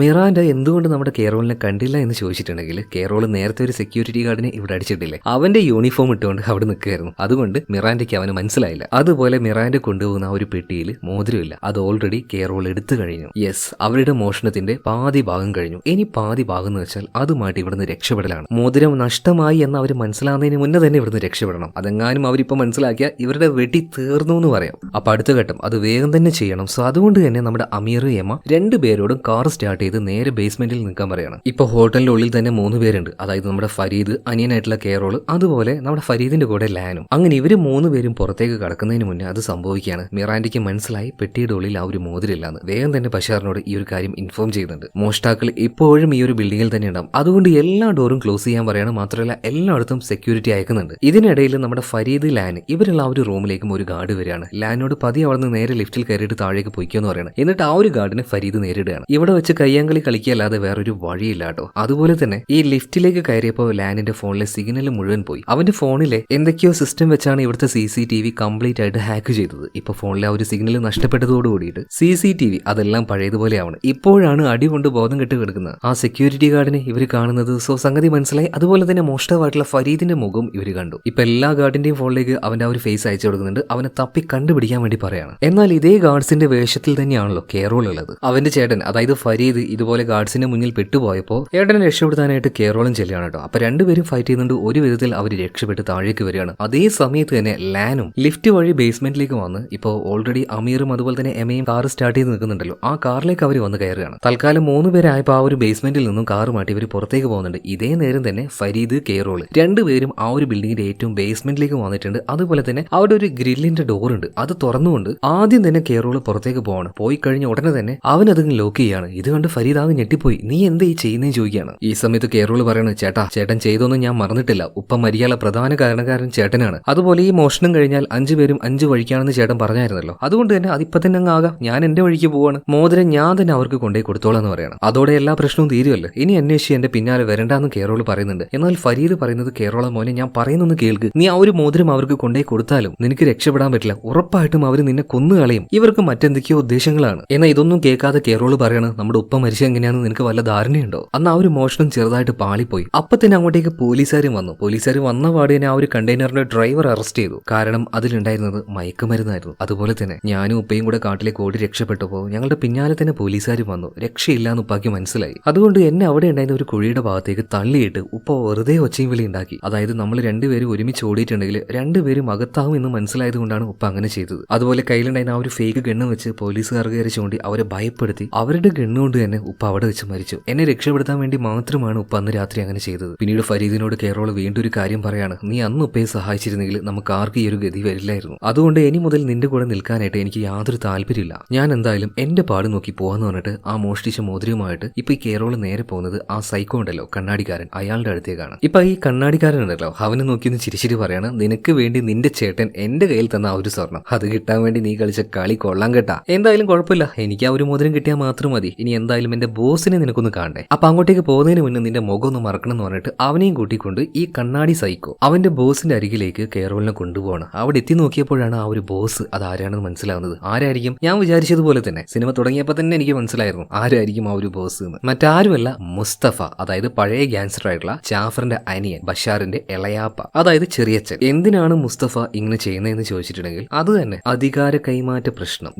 ജാഫർ മരിച്ചു കഴിഞ്ഞാൽ ആ സ്ഥാനം എനിക്ക്, അതായത് മുസ്തഫയ്ക്ക് കിട്ടും എന്നായിരുന്നു മുസ്തഫ വിചാരിച്ചത്. എന്നാൽ ജാഫർ ആ ഒരു സ്ഥാനം കൊടുത്തത് മകനായിട്ടുള്ള ബഷാറിനാണ്. ഇത്രയും കാലം ഇയാളുടെ കൂടെ നിന്ന് എല്ലാം നോക്കി നടത്തിയിട്ട് അവസാനം ഇപ്പൊ വന്നൊരു ചെറുക്കൻ അത് തട്ടിയെടുക്കുമ്പോൾ എന്തായാലും മുസ്തഫയ്ക്ക് അത് നോക്കി നിൽക്കാൻ പറ്റുമോ? ഇല്ല. അധികാരം എന്ന് പറഞ്ഞാൽ അതൊരു ലഹരി തന്നെയല്ലേ. ആ ലഹരിക്ക് വേണ്ടി തന്നെയാണ് മുസ്തഫ ഇത് ചെയ്തു കൂട്ടുന്നത്. അതായത് അധികാരത്തിന്റെ ചിഹ്നമായ ആ ഒരു മോതിരം അതുവരെ സൂക്ഷിക്കാൻ കെൽപ്പില്ലാത്തവനാണ് ബഷാർ എന്നറിഞ്ഞാല് ബാക്കിയുള്ളവരുടെ മുന്നിൽ അവൻ നാണ് കിട്ടുപോകും. അതായത് അവന്റെ ആ ഒരു ഇമേജ് പതിയെ ഇല്ലാതാക്കി അവന്റെ ആ ഒരു സ്ഥാനം മുസ്തഫയ്ക്ക് ഏറ്റെടുക്കണം. അതാണ് അവന്റെ ആ ഒരു പദ്ധതി എന്ന് പറയുന്നത്. ഇതെല്ലാം കേട്ടോണ്ടിരുന്ന നമ്മുടെ ഈ ഒരു കേറോൾ ഉണ്ടല്ലോ, അവൻ പറയണ നിങ്ങൾ എന്താച്ചാ ചെയ്തോ, നിങ്ങൾ ഓഫർ ചെയ്ത എന്റെ ഏട്ടനെ അടിച്ചു മാറ്റിയ ആ ഒരു ഗോൾഡ് ഉണ്ടല്ലോ അതെനിക്ക് താന്ന് പറഞ്ഞപ്പോ ഇതേ നേരം തന്നെ ഈ ഒരു മുസ്തഫ പറയണ, എടാ ചെറുക, നിനക്ക് ഇപ്പോഴും കളി മനസ്സിലായിട്ടില്ല അല്ലേ? ഇത് ഇന്നോ ഇന്നലെയോ തുടങ്ങിയ പരിപാടിയല്ല. 10 വർഷങ്ങൾക്ക് മുന്നേ നിന്റെ ഉപ്പ കരീമുണ്ടല്ലോ അവനെ വെച്ച് ഞാൻ തുടങ്ങിയ കളിയാണ്. ഇതൊന്നും മനസ്സിലാവാതെ കേറോള് നിങ്ങൾ എന്തീ പറയുന്നത്? എനിക്കൊന്നും മനസ്സിലാവുന്നില്ല എന്ന് പറയണം. അതായത് ഇപ്പൊ ബഷാറിനിട്ട് പണി കൊടുക്കാൻ വേണ്ടി ഞാൻ നിന്നെ ഉപയോഗിച്ചില്ല കേറോളെ. അതുപോലെ 10 വർഷം മുന്നേ ഇതുപോലെ അവനൊന്ന് പെടുത്താൻ വേണ്ടി ഞാൻ ഉപയോഗിച്ചത് നിന്റെ തന്തയായിരുന്നു, അതായത് കരീമിനെ. അതായത് ഇതിനുശേഷം മറ്റൊരു ഫ്ലാഷ് ബാക്ക് കാണിക്കുന്നുണ്ട്. അതായത് മുസ്തഫ ഒരു കാര്യം പറഞ്ഞു കൊടുക്കുകയാണ്. അതായത് 10 വർഷം മുന്നേ ഈ കേറോളിന്റെ ഉപ്പയുണ്ടല്ലോ കരീം ഒരുപാട് കാശ് മേടിച്ച് ആകെ കുടുങ്ങിപ്പോയി എന്ന് പറയില്ലേ, ആ കാശ് മേടിച്ചിരുന്നത് ഇതേ മുസ്തഫയുടെ കയ്യിൽ നിന്നാണ്. എന്നാൽ മുസ്തഫ നമ്മുടെ കരീമിന് ഒരു ഡീല് കൊടുത്തു. അതായത് നിങ്ങളൊരു കണ്ടെയ്നർ കണ്ടോ, ആ കണ്ടെയ്നർ കാണിച്ചു കൊടുക്കുന്നുണ്ട്. അപ്പൊ അതിൽ ചില കമ്പ്യൂട്ടറിന്റെ സ്പെയർ പാർട്സ് ഉള്ളത്, പറ്റുവാണെങ്കിൽ അതൊന്ന് അടിച്ചു മാറ്റുക. അങ്ങനെയാണെങ്കിൽ നിന്റെ കട മുഴുവൻ ഞാൻ തീർത്തു തരാന്ന് പറയാണ്. സോ എന്താണ് ഇതിന്റെ പിന്നിലെ യഥാർത്ഥ കളി എന്നറിയാതെ കരീമും അതുപോലെ തന്നെ മകനായിട്ടുള്ള കേറോളും കൂടെ ആ ഒരു കണ്ടെയ്നർ മോഷ്ടിക്കാൻ വേണ്ടി ചെന്നു. എന്നാൽ അതിലുണ്ടായിരുന്നത് എന്തായിരുന്നു? മയക്കുമരുന്നായിരുന്നു. മാത്രമല്ല അന്ന് ആ ഒരു കണ്ടെയ്നർ ഓടിച്ചിരുന്ന ആ ഒരു ഡ്രൈവർ അത് മറ്റാരുമല്ല, ഇപ്പോ ഈ ഒരു കൂട്ടത്തിന്റെ തലവനായി മാറാൻ പോകുന്ന ബഷാർ ഉണ്ടല്ലോ അവനായിരുന്നു. അപ്പൊ അവിടെ നടക്കുന്ന കാര്യങ്ങളൊക്കെ ദൂരെ നിന്നുകൊണ്ട് കാറിൽ ഇരുന്നുകൊണ്ട് മുസ്തഫയുടെ കൂടെ ഈ കണ്ണാടിക്കാരൻ സൈക്കോയും കാണുന്നുണ്ട്. ആ നേരത്ത് ഇവർക്ക് ജ്യൂസ് വിൽക്കാനായിട്ട് ഒരു തെരുവ് കച്ചവടക്കാരൻ അങ്ങോട്ടേക്ക് വരുന്നുണ്ട് കേട്ടോ. അയാളെ ഒന്ന് ഓർത്തു വെച്ചോ, ജ്യൂസ് വിൽപ്പനക്കാരൻ. എന്നാൽ ഇപ്പൊ ജ്യൂസ് വേണ്ടാന്ന് പറഞ്ഞിട്ട് അയാൾ അവിടുന്ന് ഓടിപ്പിക്കുന്നുണ്ട്. എന്തായാലും അവിടെ ഇപ്പൊ മോഷ്ടിക്കാനായിട്ട് കരീമും കേറോളും കൂടെ പോയി നിൽക്കുന്നുണ്ടല്ലോ. ചെറുതായിട്ട് പ്രശ്നം ആരംഭിച്ചിട്ടുണ്ട്. ഇതേ നേരം തന്നെ മുസ്തഫയുടെ കൂടെ ഉണ്ടായിരുന്ന അവന്റെ റൈറ്റ് ഹാൻഡ് ആയിട്ടുള്ള ആ ഒരു കണ്ണാടിക്കാരൻ നേരെ പോലീസിനെ വിളിച്ച് ഇതുപോലെ മയക്കുമരുന്ന് ഇതിലൂടെ കടത്തുന്നുണ്ട് എന്ന് പറയാണ്. സോ അത് കണ്ട് മനസ്സിലാക്കി പോലീസുകാർ നേരെ അങ്ങോട്ടേക്ക് എത്തുകയാണ്. അപ്പോഴേക്കും ഡ്രൈവർ ആയിട്ടുള്ള ബഷാർ അങ്ങോട്ടേക്ക് വന്ന് ഇവർക്ക് നേരെ ഷൂട്ട് ചെയ്ത് പ്രശ്നമാകെ വഷളായി. പോലീസ് അങ്ങോട്ടേക്ക് വന്നു, ബഷാറിനെ അറസ്റ്റ് ചെയ്തു. അതും ഡ്രഗ് ആണ് കടത്തിക്കൊണ്ടിരിക്കുന്നത്, ഒരു കണ്ടെയ്നർ നിറയെ. ഈ പ്രശ്നം നടക്കുന്നതിന്റെ ഇടയിൽ കരീമും കേറോളും അവിടുന്ന് ഓടി രക്ഷപ്പെട്ടു. അതായത് വലിയൊരു കളിയുടെ ചെറിയൊരു ഭാഗമായിരുന്നു അന്ന് കൈറോളും കരീമും. പാവം അവര് രണ്ടുപേരും ആ ഒരു കാര്യം അറിഞ്ഞില്ല. മുസ്തഫ ബഷാറിനെ പൂർണ്ണമായിട്ടും ഉള്ളിലാക്കുക എന്നുള്ള ഉദ്ദേശത്തിലാണ് അത് ചെയ്തത്. എന്നാൽ ബഷാറിന്റെ ഉപ്പയായിട്ടുള്ള ജാഫർ എവിടം വരെ പോകാൻ പറ്റുമോ അവിടം വരെയൊക്കെ പോയിട്ട് ബഷാറിനെ പുറത്തിറക്കിയിട്ടുണ്ട്. അതായത് അന്ന് മുസ്തഫ കഷ്ടപ്പെട്ടുണ്ടാക്കിയ ആ ഒരു പ്ലാന് അത് വെറുതെ ആയി പോയി എന്ന് പറയാം. അപ്പൊ 10 വർഷം മുന്നേ അങ്ങനെ ഒരു പ്ലാന് അത് എക്സിക്യൂട്ട് ചെയ്ത് അത് മര്യാദക്ക് നടക്കാത്തത് കൊണ്ട് ഇന്നിപ്പോ ഇങ്ങനെ ഒരു പ്ലാൻ ഉണ്ടാക്കിയിരിക്കുകയാണ്. അധികാര ചിഹ്നമായിട്ടുള്ള ആ ഒരു മോതിരം അത് കൈക്കലാക്കി കഴിഞ്ഞാൽ പിന്നീട് ബഷാറിന് യാതൊരു വിലയുണ്ടാവില്ല. അവന്റെ വില എല്ലാവരുടെ മുന്നിൽ നഷ്ടമാകും. അത് തന്നെയാണ് മുസ്തഫയ്ക്കും വേണ്ടത്. സോ ഈ ഒരു കാര്യം ചെയ്യാൻ മുസ്തഫയുടെ കൂടെ നിന്ന കേറോൾ അവന്റെ കൂട്ടുകാര് ഇവര് വെറുതെ വിടാൻ പറ്റുമോ? ഇല്ല. കാരണം ഈ രഹസ്യ വിവരം പുറത്തു പോയിട്ടുണ്ടെങ്കിൽ അത് മുസ്തഫക്ക് തന്നെയാണ് പ്രശ്നം ഇവര്. അതുകൊണ്ട് കേറോളെ നിന്നെയും നിന്റെ കൂട്ടാളിയും ചേട്ടനെ അടക്കം കേട്ടോ ആരെയും വിടാൻ പറ്റില്ല. അപ്പൊ ചേട്ടനെ അടക്കം ആ ഒരു ഗ്യാങ്ങിനെ മുഴുവനായിട്ടും കൊല്ലാനായിട്ട് മുസ്തഫ ഒരു ടീമിനെ ഏൽപ്പിച്ചിട്ടുണ്ട്. മറ്റാരുമല്ല, ആ ഒരു കണ്ണാടിക്കാരൻ സൈക്കോ ഉണ്ടല്ലോ അവനെയും അവന്റെ ടീമിനെയും തന്നെ. അതുപോലെ അവന്റെ ആ ഒരു കണ്ണാടി എന്ന് പറയുന്നത് ഒരു ക്യാമറയാണ്. അവൻ എവിടെ പോയിട്ട് എന്ത് ചെയ്താലും അത് ഈ മുസ്തഫയ്ക്ക് കാണാൻ കഴിയും. കാരണം ആ ക്യാമറയിൽ ആ ഒരു വിഷ്വലൊക്കെ പതിയുന്നത് കൊണ്ട്. അതായത് തുടക്കത്തില് ഫരീദ് അതുപോലെ ഈ കണ്ണാടിക്കാരൻ സൈക്കോ രണ്ടുപേരും സംസാരിക്കുന്നത് ഒരു ക്യാമറയിലൂടെ ആരും ഒരാൾ കാണുന്നുണ്ടായിരുന്നു എന്ന് പറഞ്ഞില്ലേ, അത് ഈ മുസ്തഫ തന്നെയാണ്. അപ്പം മുതൽ തുടങ്ങിയതാണ് അവന്റെ ഈ ഒരു പ്ലാനിങ്. ഇപ്പൊ ഫരീദ് ആണെങ്കിൽ ആ ഒരു ബിൽഡിംഗിൽ നിന്ന് രക്ഷപ്പെട്ട് അവന്റെ കൂട്ടുകാരുടെ അടുത്തേക്ക് ചെന്ന് എല്ലാ കാര്യങ്ങളും പറയുന്ന ആ നേരത്താണ് അങ്ങോട്ടേക്ക് ഈ കണ്ണാടിക്കാരൻ സൈക്കോ വന്നിട്ട് ഇവരെല്ലാവരെയും വെടിവെച്ച് കൊന്നു കളയുന്നത്. ക്യാമറയിലൂടെ ആ ഒരു കാര്യം മുസ്തഫ കാണുമ്പോൾ ആ കൂട്ടത്തിൽ നമ്മുടെ കെയറോളും ഈ കാര്യം കാണുകയാണ്. അതായത് കാണിച്ചു കൂട്ടിയത് വലിയൊരു അബദ്ധമാണെന്ന് കെയറോളിന് മനസ്സിലായി. ഇനി കുറെ കുറ്റബോധം ഉണ്ടായിട്ട് വല്ല കാര്യമുണ്ടോ? മാത്രമല്ല അവന്റെ തലയും അവിടുത്തെ ആ ഒരു ടേബിളിൽ ചേർത്ത് വെച്ചിരിക്കുകയാണ്. തലയിലേക്ക് ബുള്ളറ്റ് കയറ്റാൻ നിൽക്കുകയാണ്. എല്ലാം പാളി എന്ന് കരുതി നിൽക്കുമ്പോഴാണ് കെയറോളിന്റെ തലയ്ക്ക് വെട്ടിവെക്കാൻ നിൽക്കുന്നവന്റെ നെഞ്ചത്തേക്ക് ഒരു ബുള്ളറ്റ് വന്ന് കയറുന്നത്. നോക്കുമ്പോൾ ആരാണ്? മറ്റാരുമല്ല, പുതിയ ഗ്യാങ്സ്റ്റർ ആയിട്ടുള്ള ബഷാർ തന്നെ. അവനും അവന്റെ ആൾക്കാരും കൂടെ വന്നിട്ട് മുസ്തഫയുടെ ടീമിനെ മുഴുവനായിട്ട് വെടിവെച്ചിടുകയാണ്. അതുപോലെ മോതിരം മോഷ്ടിക്കാൻ പ്ലാൻ ഇട്ടത് അത് മുസ്തഫയാണെന്ന് ബഷാറിന് മനസ്സിലായതുകൊണ്ട് തന്നെ കൊലവറി എന്ന് പറഞ്ഞാൽ അങ്ങനത്തെ ദേഷ്യത്തിലാണ് വരുന്നത്. വന്ന പാട് തന്നെ മുസ്തഫയുടെ എല്ലാ ആളുകളെയും വെടിവെച്ച് കൊല്ലുന്നുണ്ട്. എന്നാൽ മുസ്തഫയാണെങ്കിൽ എങ്ങനെയൊക്കെയോ രക്ഷപ്പെട്ട് താഴേക്ക് പോയിട്ടുണ്ട് കേട്ടോ. കറക്റ്റായിട്ട് മുസ്തഫയെ ഫോളോ ചെയ്ത് വന്ന കെയറോൾ അവന്റെ കയ്യിലൊരു ഗണ്ണുണ്ട്. മാത്രമല്ല മുസ്തഫ ആളൊരു ഗ്യാങ്സ്റ്ററുടെ വലിയൊരാളാണെങ്കിലൊക്കെ ഇപ്പൊ അത്യാവശ്യം പ്രായമായില്ലേ, അതുകൊണ്ട് എന്തായാലും കെയറോളിനോട് മുട്ടാൻ പറ്റില്ല. കെയറോളിന് മനസ്സിലായി ഇത്രയും കാലം ഞങ്ങൾക്കിട്ട് പണിയായിരുന്നല്ലോ, ഇനിയുള്ള പണി നീ മേടിക്കുന്നു പറഞ്ഞിട്ട് അവന്റെ കഴുത്തിലേക്ക് ആ ഒരു ഗണ്ണ് വെച്ച് പൊട്ടിക്കാന്ന് വിചാരിച്ചു നിൽക്കുമ്പോൾ പൊട്ടിക്കുന്നില്ല. പകരം അതിൽ ഓരോ ബുള്ളറ്റ് മൂരി താഴേക്ക് ഇടുന്നുണ്ട്. അതേ സമയത്ത് തന്നെ മരിച്ചു എന്ന് കരുതിയ ഫരീദ്, അമീർ, ലാന്, എമ ഇവരെല്ലാവരും വരുന്നുണ്ട്. കൂടെ നമ്മുടെ കെയറോളും അവരുടെ ടീം മുഴുവനായിട്ടുണ്ട്. അപ്പൊ നീ ഒന്നും ചത്തില്ലടാ എന്ന് മുസ്തഫ ചോദിച്ചപ്പോ ഫരീദ് പറയണേ, എന്താടാ ഗെയിം കളിക്കാൻ നിന്നെ കൊണ്ട് മാത്രമേ പറ്റുള്ളൂ, ഞങ്ങൾക്കും അറിയാം നിന്നെക്കാൾ നന്നായിട്ട് ഗെയിം കളിക്കാൻ ഞങ്ങൾക്കും അറിയാം. എന്തായിരുന്നു നമ്മുടെ ഫരീദിന്റെ പ്ലാൻ? അത് ചെറുതായിട്ടൊന്ന് കാണിക്കുന്നുണ്ട്. അതായത് ഫരീദിന് നന്നായിട്ട് അറിയാം ഈ സൈക്കോ അവന്റെ ടീമും കൂടെ ഇവരെ കൊല്ലാൻ വരുമെന്ന്. സോ നേരത്തെ തന്നെ ഫരീദിന് വേണ്ടി എന്തും ചെയ്യാൻ തയ്യാറായി നിൽക്കുന്ന അവന്റെ ആ ഒരു ടൈലർ കൂട്ടുകാരനുണ്ടല്ലോ, അവനും അവന്റെ ആൾക്കാരും വന്ന് ഇവന്മാരെ നേരത്തെ തീർത്ത് കളഞ്ഞു. എന്നിട്ടുണ്ടല്ലോ ആ കണ്ണാടിക്കാരൻ അവന്റെ ആ ഒരു കണ്ണാടി ഊരിയിട്ട് ടൈലറാണ് അവന്റെ മുഖത്ത് വെച്ചത്. എന്നിട്ടൊരു ഫേക്ക് ഗണ്ണുണ്ടാക്കി അത് വെച്ചാണ് ഫരീദിനെയും ടീമിനെയും വെടിവെച്ച് നിന്നത്. സോ അത് കണ്ടിട്ടാണ് മുസ്തഫ വിചാരിച്ചത് എല്ലാവരും മരിച്ചു കഴിഞ്ഞുവെന്ന്. അങ്ങനെ ഒരു ഫ്ലാഷ് ബാക്ക് അവിടെ നടന്നിട്ടുണ്ട്. അതുപോലെ തന്നെ വേറൊരു കാര്യം കൂടെ നടന്നിട്ടുണ്ട്. ഈ മോഷണവും കാര്യങ്ങളും ഇതെല്ലാം ആരംഭിക്കുന്നതിന്റെ തലേന്ന് രാത്രി, അതായത് ഇന്നലെ രാത്രി തന്നെ ഫരീദ് അവന്റെ ഫ്രണ്ടിനെ കണ്ട് എല്ലാ കാര്യങ്ങളും പറഞ്ഞിട്ടുണ്ട്. ഇതുപോലൊരു സിറ്റുവേഷൻ വന്നാൽ നീ വന്ന് ഇടപെട്ടോണേ എന്ന് പറഞ്ഞിട്ട്. അതുപോലെ തന്നെ ആ ഹോട്ടലിൽ ഫരീദിനെ ലോക്ക് ചെയ്തുകൊണ്ട് കെയറോള് അവിടുന്ന് രക്ഷപ്പെട്ടു പോയില്ലേ. എന്നാൽ ഫരീദിനും അത് തന്നെയായിരുന്നു വേണ്ടത്. ഫരീദ് പിന്നീട് നേരെ ചെല്ലുന്നത് ബഷാറിനെ കാണാനാണ്. മോതിരം നഷ്ടപ്പെട്ട ആ ഒരു പ്രാന്തിൽ നിൽക്കുന്ന ബഷാറിനോട് ഫരീദ് പറയാണ്, നിങ്ങളുടെ മോതിരം മോഷ്ടിക്കാൻ വന്ന ടീമിന്റെ ലീഡറാണ് ഞാൻ. ഇത് കേട്ടപാട് തന്നെ ബഷാറിന് പ്രാന്തൽക്കാണ്. കയ്യിലുണ്ടായിരുന്ന ഗണ്ണെടുത്ത് അവിടേക്ക് വിടുക്കൊക്കെ ഷൂട്ട് ചെയ്യുന്നുണ്ട്.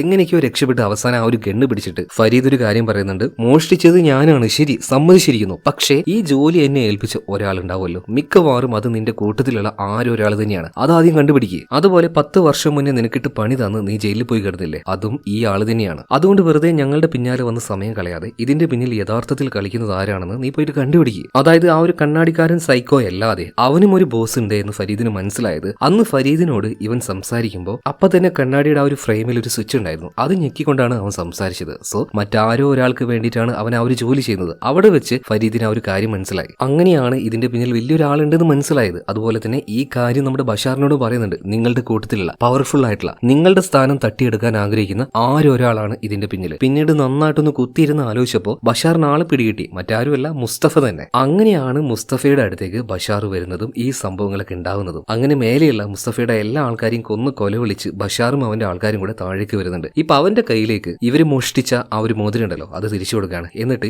ഈ ഒരു പരിപാടിയുമായിട്ട് ഇനി നമുക്ക് യാതൊരു ബന്ധവുമില്ല, ഇനിയിപ്പോ നിങ്ങൾ രണ്ടുപേരും എന്താന്ന് വെച്ചാൽ അയക്കുമെന്ന് പറഞ്ഞിട്ട് ഇവർ അവിടുന്ന് പോവാണ്. എന്തായാലും ഇതിനുശേഷം ഫരീദ് കെയറോളിന്റെ അടുത്ത് സംസാരിക്കാനായിട്ട് അവൻ ഒറ്റയ്ക്ക് നിൽക്കുമ്പോൾ അവന്റെ അടുത്തേക്ക് ഒന്ന് പോകുന്നുണ്ട്. ഇവിടെയാണ് മറ്റൊരു ഫ്ലാഷ് ബാക്ക്, മറ്റൊരു ട്വിസ്റ്റ് എന്ന് പറയുന്നത്. അതായത് മോതിരം മോഷ്ടിച്ചു കഴിഞ്ഞു. കെയറോള് ഫരീദിനുള്ളിൽ ലോക്ക് ചെയ്തിട്ട് പുറത്തേക്ക് പോകാൻ നിൽക്കുമ്പോൾ ഫരീദ് അവസാനമായിട്ട് കെയറോളിനെ വിളിച്ചു. എന്നിട്ടൊരു കാര്യം പറഞ്ഞായിരുന്നു, ഡാ വിട്ടു പോകലടാ, കാരണം 10 വർഷം മുന്നേ നമ്മുടെ ഒപ്പം മരിക്കാൻ കാരണക്കാരനായിട്ടുള്ള അവൻ തന്നെയാണ് ഇപ്പോഴും നമുക്കിട്ട് പണിയിരുന്നത്. എനിക്ക് അവൻ ആരാണെന്ന് അറിയാം. ഇത് കേട്ട പാടിനെ കെയറോള് ഫരീദിന്റെ അടുത്തേക്ക് ഓടി വന്നു. പിന്നീട് കാര്യങ്ങളൊക്കെ മനസ്സിലാക്കി. അതായത് 10 വർഷം മുന്നേ കരീമിന്റെ മരണത്തിന് കാരണമായ ആള് അത് മറ്റാരുമല്ല മുസ്തഫ തന്നെയാണ്. അത് അന്ന് തന്നെ ഫരീദിന് മനസ്സിലായിട്ടുണ്ട്. അതെങ്ങനെയാന്ന് വെച്ചിട്ടുണ്ടെങ്കിൽ കരീമിനെയും കെയറോളിനെയും ആ ഒരു കണ്ടെയ്നർ അത് മോഷ്ടിക്കാനായിട്ട് അങ്ങോട്ടേക്ക് വിട്ടപ്പോൾ ഒരു കാറിൽ ഇരുന്നു കൊണ്ട് ദൂരെ നിന്നും ഈ കാര്യം നിരീക്ഷിക്കുന്നുണ്ടായിരുന്നല്ലോ ആര്, ഈ ഒരു മുസ്തഫയും അവന്റെ ആ ഒരു റൈറ്റ് ഹാൻഡ് ആയിട്ടുള്ള കണ്ണാടിക്കാരനും. അന്നേരം അവരുടെ അടുത്തേക്ക് ജ്യൂസുമായിട്ട് ഒരു തെരുവ് കച്ചവടക്കാരൻ വന്നില്ലേ, ആ ആള് മറ്റാരും ആയിരുന്നില്ല, ഫരീദായിരുന്നു. ഉപ്പയും അതുപോലെ തന്നെ അനിയനും രണ്ടുപേരും കൂടെ ഇതുപോലെ ഒരു മോഷണത്തിന് പോവാണ്. എന്നാൽ ആ മോഷണ സമയത്ത് അവർക്കൊരു അപകടവും പറ്റാതിരിക്കാനായിട്ട് അവരെ ഫോളോ ചെയ്ത് വേഷം മാറി ഫരീദും അന്ന് അവിടെ വന്നിട്ടുണ്ടായിരുന്നു. എന്നാൽ അവൻ പോലും വിചാരിക്കാത്ത പല സംഭവങ്ങളും ഇവിടെ നടന്നു. അതിന് മാനേജ് ചെയ്യാൻ അന്ന് ഫരീദിന് പറ്റിയില്ല. പോലീസുകാരെല്ലാം പോയി കഴിഞ്ഞ് കാട്ടിലേക്ക് വന്ന് നോക്കുമ്പോൾ ഉപ്പ മരിച്ചു കിടക്കുന്നേ കാണുന്നത്. അതുപോലെ കെയറോളിനെ രക്ഷപ്പെടുത്താനായിട്ട് പരമാവധി നോക്കിയെങ്കിലും അപ്പോഴേക്കും അവനെയും പോലീസുകാരെ കൊണ്ടുപോയി. അതായത് 10 വർഷം മുന്നേ കെയറോൾ വിചാരിക്കുന്നത് പോലെ ഇവനിക്കും ഇവന്റെ ഉപ്പാക്കും വേണ്ടി ഫരീദ് ഒന്നും ചെയ്യാതിരുന്നില്ല, രക്ഷപ്പെടുത്താനായിട്ട് പരമാവധി ശ്രമിച്ചായിരുന്നു. അതുപോലെ തന്നെ ആരാണ് ഇവർക്ക് പണി കൊടുത്തതെന്നും അവന് നന്നായിട്ട് അറിയായിരുന്നു. അപ്പൊ കെയറോൾ ചോദിക്കുന്നുണ്ട്, എന്തുകൊണ്ട് നീ അന്ന് തന്നെ പ്രതികാരം വീട്ടിയില്ല? ഈ സമയത്ത് ഫരീദ് പറയാണ്, എടാ പ്രതികാരം എന്ന് പറഞ്ഞിട്ട് ആയിട്ട് ഇങ്ങനെ നടന്നിട്ടുണ്ടെങ്കിൽ ആകെ നമുക്കൊരു ലൈഫല്ലേ ഉള്ളൂ, അത് നഷ്ടമായി പോകും എന്നുള്ള ആ ഒരു പേടിയിലാണ്. ഞാൻ മാത്രമല്ലോ, നിങ്ങളും എന്റെ കൂടെ ഇല്ലേ. നിങ്ങളുടെ ജീവനൊക്കെ കരുതിയിട്ടാണ് ഞാൻ ആ ഒരു പ്രതികാരത്തിന് ഇറങ്ങാതിരുന്നത്. പക്ഷേ എന്താ ചെയ്യാ, വേണ്ടാന്ന് വെച്ച് പോകുന്ന സമയത്ത് പിന്നെയും പിന്നാലെ വന്ന് ഉപദ്രവിച്ചാൽ പണി കൊടുക്കണ്ട നമ്മള്. അവന് നമ്മൾ പണി കൊടുത്തു കഴിഞ്ഞു. മുസ്തഫയുടെ കാര്യത്തിൽ ഒരു തീരുമാനമായിട്ടുണ്ടാവും. ബഷാറിലെ ആള് അവനെ അടിച്ച് തീർപ്പാക്കിയിട്ടുണ്ടാവും. എന്തായാലും പ്രശ്നങ്ങളൊക്കെ കഴിഞ്ഞല്ലേ, കാര്യം മനസ്സിലായില്ലേ, ഇനിയെങ്കിലും എന്നോടൊന്ന് ചിരിച്ച് വർത്താനം പറയടാ. അങ്ങനെ കെയറോള് കാര്യം മനസ്സിലായി. ഫരീദിന് മനസ്സിലാക്കുകയാണ്, അവനോട് പഴയതുപോലെ തന്നെ ആവുന്നുണ്ട്. ഇതേ നേരം മറ്റേ ആ ഒരു ടൈലർ ഫ്രണ്ട് ഉണ്ടല്ലോ, അയാൾ അങ്ങോട്ടേക്ക് വരികയാണ്. അയാളുടെ കയ്യിൽ ഒരു പെട്ടി ഉണ്ടായിരുന്നു. അതായത് കെയറോളിനെ ആ ഒരു കണ്ണാടിക്കാരൻ സൈക്കോ തട്ടിക്കൊണ്ടുപോയില്ലേ, ആ നേരത്ത് അവന് വിട്ടുകൊടുക്കാൻ വേണ്ടി ഫരീദിന്റെ കയ്യിലുള്ള എല്ലാ ഗോൾഡും അവന് തിരിച്ചു കൊടുക്കേണ്ടി വന്നു. ആ കണ്ണാടിക്കാരൻ സൈക്കോയെ ഈ ടൈലർ കൊന്ന സമയത്ത് തന്നെ ആ ഗോൾഡ് അപ്പൊ തന്നെ കൈക്കലാക്കിയിരുന്നു. സോ അത് തിരിച്ചു കൊടുക്കാൻ വേണ്ടിയിട്ടാണ് ഫരീദിന്റെ അടുത്തേക്ക് ടൈലർ വന്നിരിക്കുന്നത്. വിശ്വസ്തതയ്ക്ക് ഒരു പേരുണ്ടെങ്കിൽ ഇവനാണ്. വേണമെങ്കിൽ അവൻ ആ ഒരു ഗോൾഡുമായിട്ട് മുങ്ങായിരുന്നു, മുങ്ങിയില്ല. അതാണ് സുഹൃത്തുക്കൾ എന്ന് പറഞ്ഞാൽ. എന്തായാലും കൊണ്ടുവന്ന ആ ഒരു ഗോൾഡ് അത് കണ്ടപ്പോൾ തന്നെ എല്ലാവരുടെയും കണ്ണ് മഞ്ഞളിക്കാണ്. സംഭവം മോഷ്ടിച്ചെങ്കിലും 10 വർഷമായിട്ട് ഇവർക്ക് അത് ഉപയോഗിച്ച് ഒന്നും ചെയ്യാൻ പറ്റിയിട്ടില്ലായിരുന്നു. അത് നഷ്ടപ്പെട്ട സമയത്ത് വീണ്ടും അത് തിരിച്ചു കിട്ടിയിരിക്കുകയാണ്. അതിലൊരു കഷ്ണം ഇപ്പോൾ ആർക്ക് കൊടുക്കുന്നുണ്ട്, ആ ടൈലർ ഫ്രണ്ടിന് കൊടുക്കുകയാണ്. നീ പോയിട്ട് അടിച്ചു പൊളിക്കടാന്ന് പറഞ്ഞിട്ട്. എന്തായാലും ഇനി കിട്ടിയ ഈ ഒരു ഗോൾഡുമായിട്ട് ഇനിയുള്ള ലൈഫ് ഇവർക്ക് എല്ലാവർക്കും വലിയ കുഴപ്പമില്ലാതെ മുന്നോട്ടേക്ക് കൊണ്ടുപോകും. ഇത് കാണിച്ചുകൊണ്ട് നല്ല അടിപൊളിയായിട്ട് തന്നെ സിനിമ ഇവിടെ തീരുകയാണ്. കഥ നിങ്ങൾക്ക് ഇഷ്ടമായാൽ നമ്മുടെ വീഡിയോ ഒന്ന് ലൈക്ക് ചെയ്യുക, ചാനലും ഒന്ന് സബ്സ്ക്രൈബ് ചെയ്യുക. അപ്പോൾ അടുത്ത വീഡിയോയിൽ വീണ്ടും കാണാം. Okay, by.